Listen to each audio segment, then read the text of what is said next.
कुछ समझ में आ रहा है कि नहीं? कितने लोगों की समझ में आ रहा है? हाथ ऊंचा करना। ऐसा नहीं कि यही यही समझ में आ रहा हो और घर जाऊं भूल जाऊं। यहाँ तो कह रहे हो हाँ ब्यास जी ठीक कह रहे हैं, ब्यास जी अच्छी बात कह रहे हैं, लेकिन घर जा करके आप यहाँ कहो कि अब हम अपने पति को क्रोध नहीं दिखाएंगे, अपनी सास को क्रोध नहीं दिखाएंगे, और घर जाके भूल जाओ, घर जाके क्रोध में आग बबूला हो जाओ, तो इससे क्या फायदा? क्रोध आपका नाश करता है, आपका काल ही क्रोध है। ऐसा हम नहीं कह रहे, ऐसा दोहा कह रहा है, दोहे में लिखा है, ऐसा हम नहीं कह रहे। जहाँ दया तहाँ धर्म है, जहाँ लोभ तहाँ पाप, जहाँ क्रोध तहाँ काल है, जहाँ क्षमा तहाँ आप। इसलिए दूसरों को क्षमा करना सीखे। हम ये नहीं कहते कि पूरा चिट्ठा आप याद करके ले जाओ, कल भी बताया था और आज भी बता रहे हैं, और शायद 7 दिन तक जब तक कथा करेंगे तब तक आपसे यही कहते रहेंगे, शायद आपके दिमाग में भर जाए।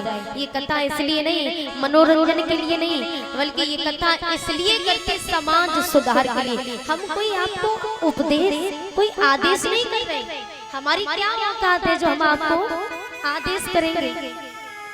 हम इस व्यासपीठ से केवल आपसे अनुग्रह कर रहे हैं, हम आपको उपदेश भी नहीं दे रहे, ना हम आपको आदेश दे रहे हैं, फिर ये तो अहंकार वाली बात हो गई। इसलिए हम व्यासपीठ से आपसे अनुग्रह कर रहे हैं, आपको सचेत कर रहे हैं, आपसे अनुग्रह कर रहे हैं कि आप इस कथा से मात्र 2 शब्द ऐसे लेकर के जाओ जो जिससे आपका जीवन धन्य हो जाए, आपका जीवन सुधर जाए। ये बात हमेशा याद रखना। मनोरंजन तो कई कथा में आता है भैया, बहुत कथा हमने भी सुनी है, आजकल के व्यास करते हैं। वहां तो सिर्फ कल एक दादाजी आए थे, पता नहीं कौन से थे, कह रहे थे कि छाप लगा दो। व्यासपीठ पर बैठ करके बहुत व्यास ऐसे जो छाप लगाते हैं। क्या व्यासपीठ की ये मर्यादा, क्या व्यासपीठ हमें ये उपदेश देती है कि हमें व्यासपीठ पर बैठ करके छाप लगानी चाहिए? नहीं देती।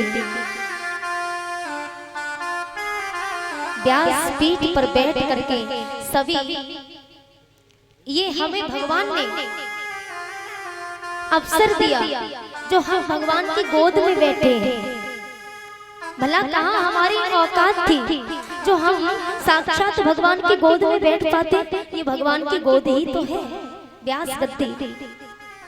कहाँ हमारी औकात थी जो हम भगवान की गोद में बैठ सकते? लेकिन ये तो हमारा सौभाग्य है जो भगवान ने हमें अपनी गोदी में स्थान दिया, और हम इस बात का अहंकार कर ले कि भगवान ने हमें अपनी गोदी में स्थान दिया और हम जनता को भटकाने में प्रारंभ हो जाएं। ये भगवान ने हमें आदेश नहीं दिया, क्योंकि भगवान ने स्वयं जनता को सचेत किया है। तो हमारा भी ये दायित्व बनता है कि हम भी जनता को सचेत करें। भोले बाबा के हरि लाल की।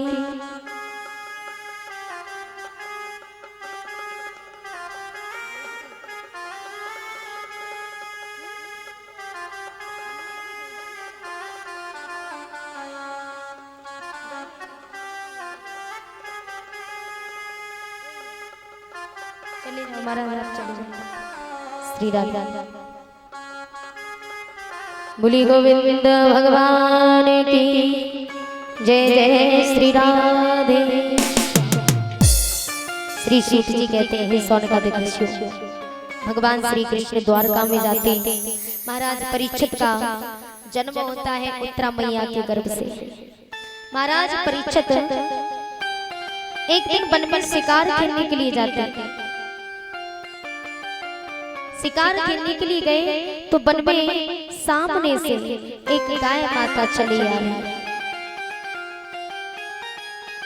कांपती हांपती थर्राती,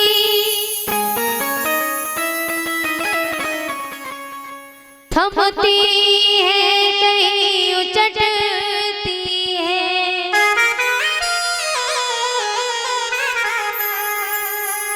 रोती है कहीं।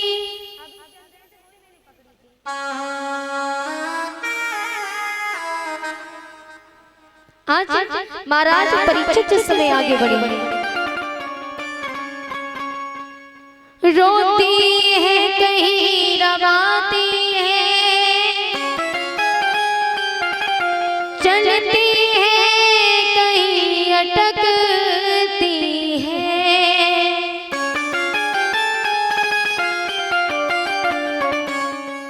महाराज परीक्षित ने देखा गाय माता और उसके पीछे कौन है। उनके पीछे से एक बैल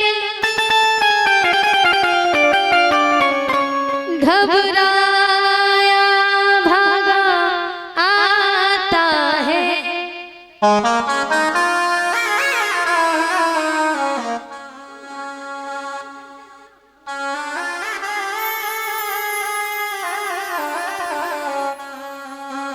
आज महाराज परीक्षित तो आखेट खेलने के लिए गए, शिकार खेलने, तो सामने से गाय माता और उसके पीछे एक बैल लंगड़ाता हुआ चला रहा है। उनके पीछे से एक बैल घबराया भागा आता है। झुक गई कमर कुछ नीचे को,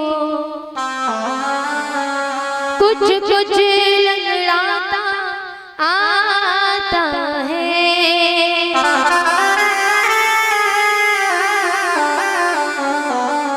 उनके पीछे काला कुरूप चांडाल भागता आता है।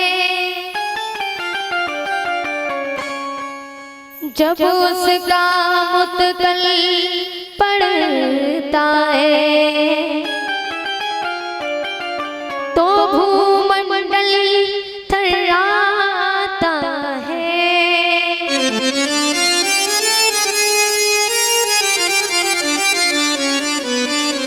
महाराज परीक्षित जैसे ही देखते हैं एक गाय माता कांपती हाफती चली आ रही है, उसके पीछे एक बैल लंगड़ाता हुआ आ रहा है और उनके पीछे काला क्रूप चांडाल हाथ में मुत्तल लिए चला रहा है।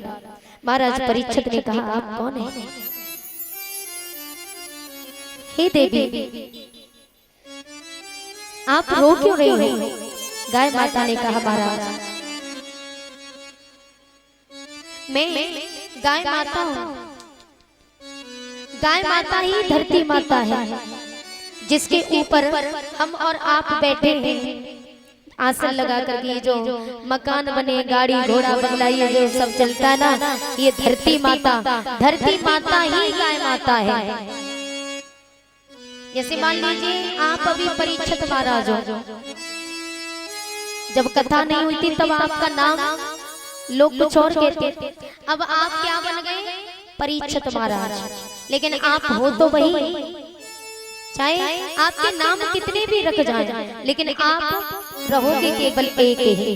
उसी प्रकार गाय माता ही धरती मैया है। धरती माता, गाय माता को ही धरती कहते हैं, उसी को भूमि कहते हैं, उसी को पृथ्वी कहते हैं। लेकिन ये सब है कौन? गाय माता। बोले महाराज जो बैल है ना, ये बैल धर्म है। जहाँ ये धर्म जाएगा वहीं ये पृथ्वी जाएगी, क्योंकि पृथ्वी टिकी है तो सिर्फ किसके ऊपर? महाराज पृथ्वी किसके ऊपर टिकी है? धर्म के ऊपर। बहुत सुंदर। हम काफी जगह कथा करके आते हैं तो पूछते हैं तो कुछ लोग बताते हैं कि पृथ्वी टिकी है तो गाय के सींग पर। अब हम जबकि उन्हें समझाते हैं कि गाय माता ही तो पृथ्वी है, गाय माता ही धरती माता है, और लोग जब हम समझा देते हैं फिर भी कहेंगे कि गाय माता यानी धरती माता गाय के सींग पर टिकी है, जबकि समझाते हैं फिर भी। लेकिन महाराज जी ने बहुत अच्छा जवाब दिया कि पृथ्वी टिकी है तो सिर्फ धर्म के ऊपर। और धर्म कौन है? बैल। हाथ जोड़ के कहा महाराज जहाँ ये धर्म जाएगा वहीं पृथ्वी जाएगी, क्योंकि ये कलयुग यहाँ से भगा रहा है। तो महाराज परीक्षित जाकर के कलयुग से कहने लगे भैया आप क्या चाहते हैं, क्यों दोनों को यहाँ से भगा रहे हैं?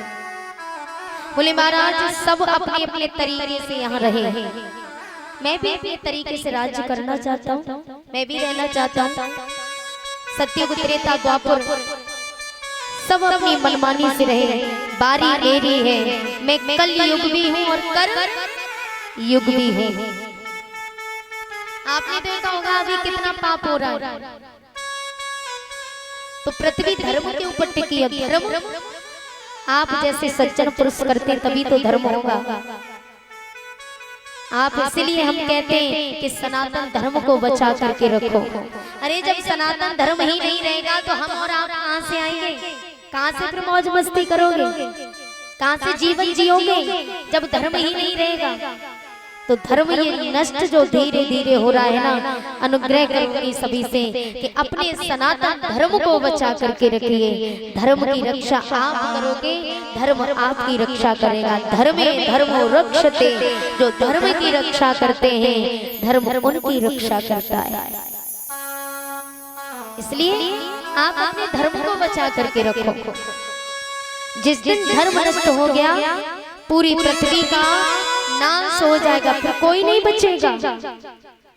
इसलिए थोड़ा पूजा पाठ करते रहा करो, सत्य का मार्ग अपनाते रहोगे तो धर्म बचा रहेगा। झूठ बोलोगे, पाप करते रहोगे, धर्म नष्ट हो जाएगा, पृथ्वी का नाश हो जाएगा और हमारा आपका भी नाश हो जाएगा।